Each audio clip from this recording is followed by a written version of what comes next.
Good morning. Ito na naman, oh. Parang, ano siya, half moon. Bulaklak ng katuray. Favorite ko to, guys. Maglinis ako. Andito na naman kasi ako sa Pampanga.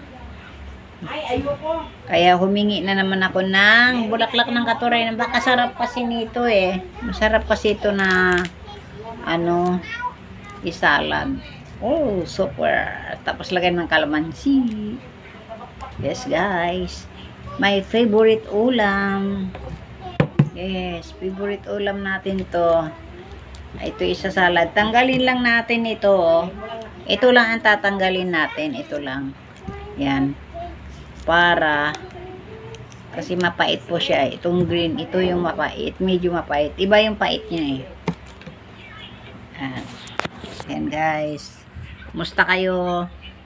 Ako ay nababaliw na sa ngayon. Hindi ko alam kung ano ang violation ko po.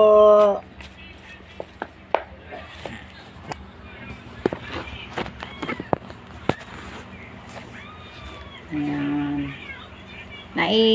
Ano ko na to minsan eh. Mga twice, pangatlo na yata to ngayon. Kasi ito yung punta ko dito. Hindi siya nawawala ng bulaklak guys. Lagi siya may bulaklak.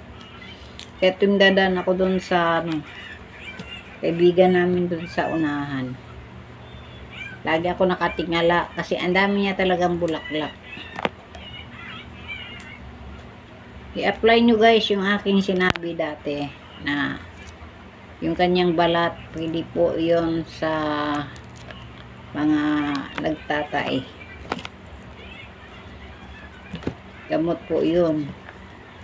Diba pag mainit, magtae ka ng yung ibang klaseng pag LBM yun, yung may kasamang dugo. Gamot po yun guys, yung nito. Ilaga mo lang, ito yun ay inumin mo na, inumin.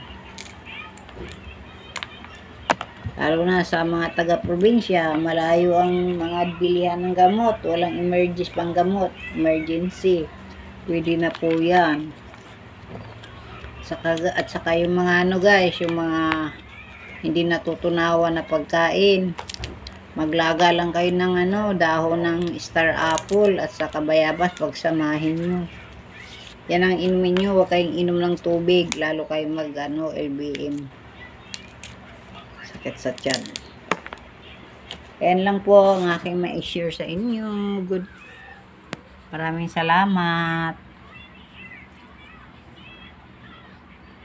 Pakaganda ng kanyang bulaklak. Maraming salamat po. Thank you for watching.